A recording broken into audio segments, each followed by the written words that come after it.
IAS में 16वीं rank पाने वाली कानपुर की बेटी।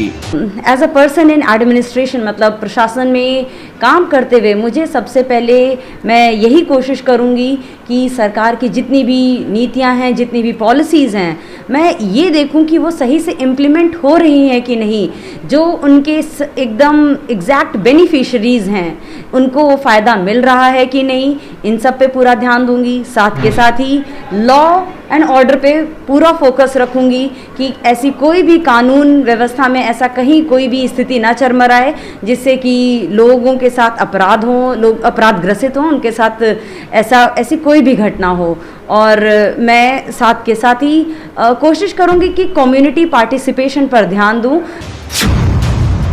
प्रत्येक वर्ग के लोगों के साथ बिना भेदभाव के साथ कार्य करने का लक्ष्य। तो बस मेरा यही है कि हम जिस भी पोस्ट पे जा रहे हैं वहाँ पे टैक्स कलेक्शन जो कि पूरे रेवेन्यू का बहुत इंपॉर्टेंट सोर्स है, पूरी ऑनेस्टी के साथ उस चीज़ को कंटिन्यू कर सकें। दूसरा सवाल हमारा ये है कि आप जिस तरीके से आपने सफलता हासिल की है और बहुत सारे आपके साथ के भी कुछ विद्यार्थी ऐसे होंगे जो असफल हुए हैं, आप उन असफल विद्यार्थियों को आप क्या संदेश देना चाहती हैं?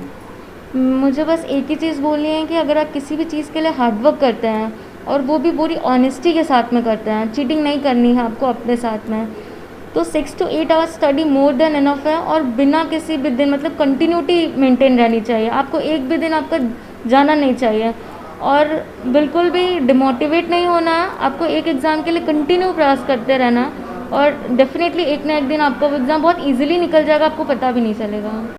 कानपुर में IAS की परीक्षा में 16वीं रैंक लाने वाली कानपुर की बेटी गुंजन सिंह की ट्रेनिंग कुछ दिनों में शुरू होने वाली है, जिसके पूर्व गुंजन सिंह के सम्मान में परिवार के लोगों ने उनका विदाई समारोह का आयोजन किया।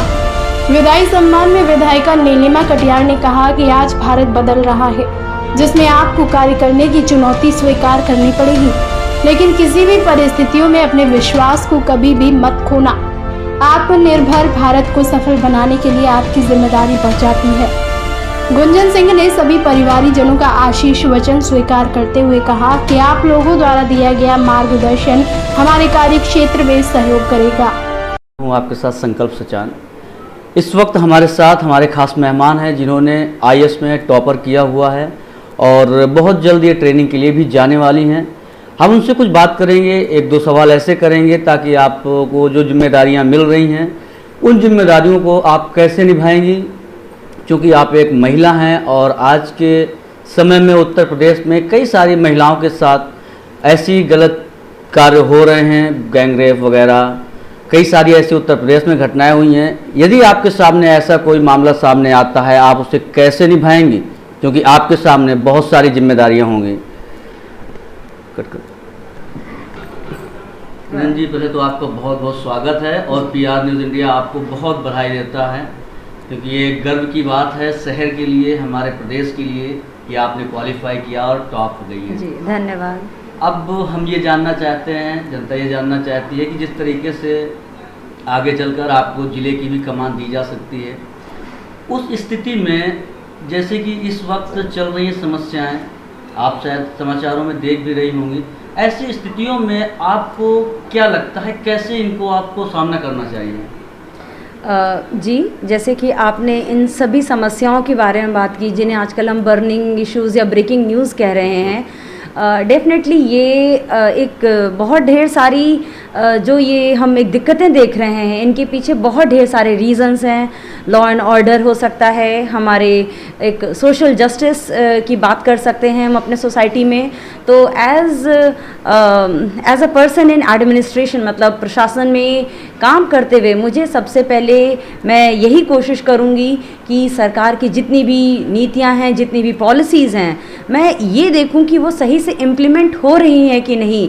जो उनके एकदम एग्जैक्ट बेनिफिशरीज़ हैं उनको वो फ़ायदा मिल रहा है कि नहीं, इन सब पे पूरा ध्यान दूंगी। साथ के साथ ही लॉ एंड ऑर्डर पे पूरा फोकस रखूंगी कि ऐसी कोई भी कानून व्यवस्था में ऐसा कहीं कोई भी स्थिति ना चरमराए जिससे कि लोगों के साथ अपराध हों, लोग अपराध ग्रसित हों, उनके साथ ऐसी कोई भी घटना हो।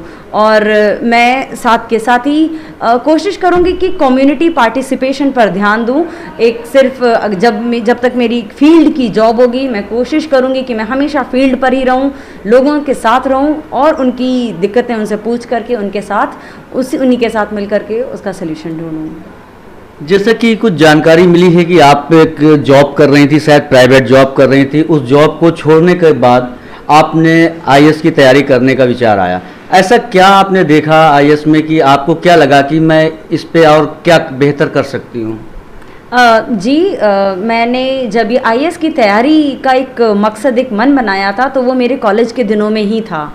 और मैंने वहाँ पर मेरे साथ, जब मैं एक गांव में काम करती थी, तो वहाँ से मेरे साथ कुछ ऐसी एक एक्सपीरियंसेस हुए जहाँ से मैंने ये नोटिस किया कि एक आईएएस ऑफिसर या फिर एक इंसान जो कि स्टेट का पार्ट है, मतलब या तो वो इलेक्टेड हो या सिलेक्टेड हो, मतलब अगर वो प्रशासन का पार्ट हिस्सा है तो वो बहुत इम्पैक्ट ला सकता है। उसको अपने एक छोटे से काम से ही एक समाज में बहुत बहुत असर डाल सकता है।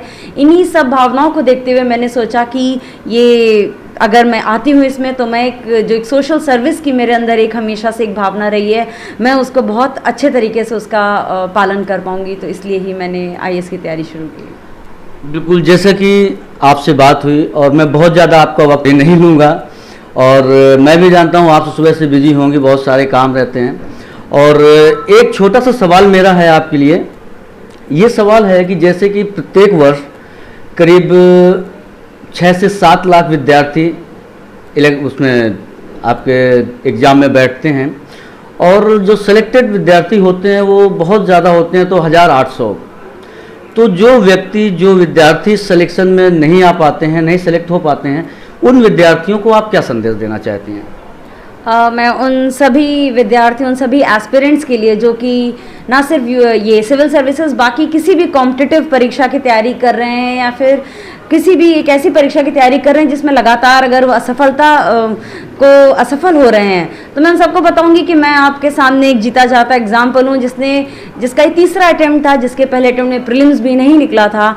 तो ये कोई भी काम हो, चाहे ये सिविल सर्विसेज की तैयारी हो या कोई भी एग्ज़ाम हो, आपको कोशिश करना है कि आपको हार्ड वर्क तो करना ही है, पर एक पेशेंस, एक कंसिस्टेंसी अपने अंदर बनाए रखना है, धैर्य ज़रूरी है। आप घबराएं नहीं।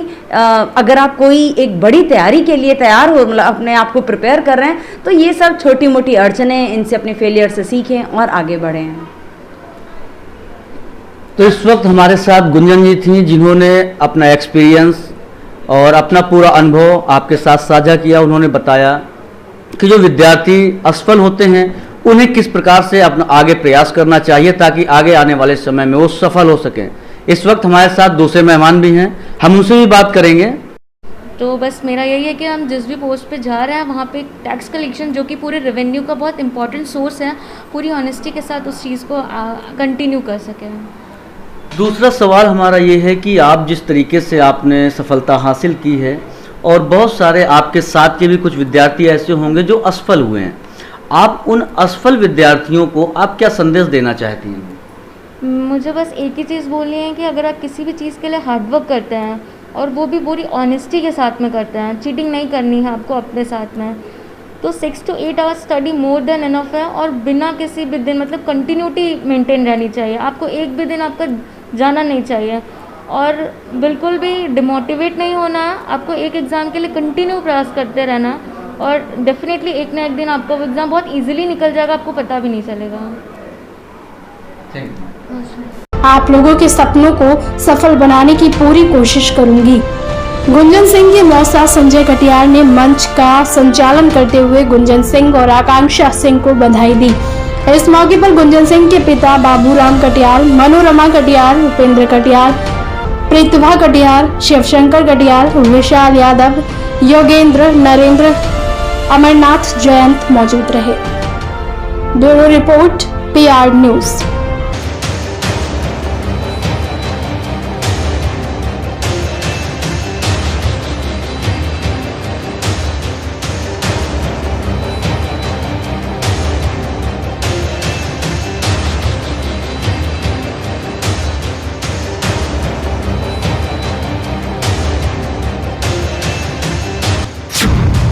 IAS में 16वीं रैंक पाने वाली कानपुर की बेटी।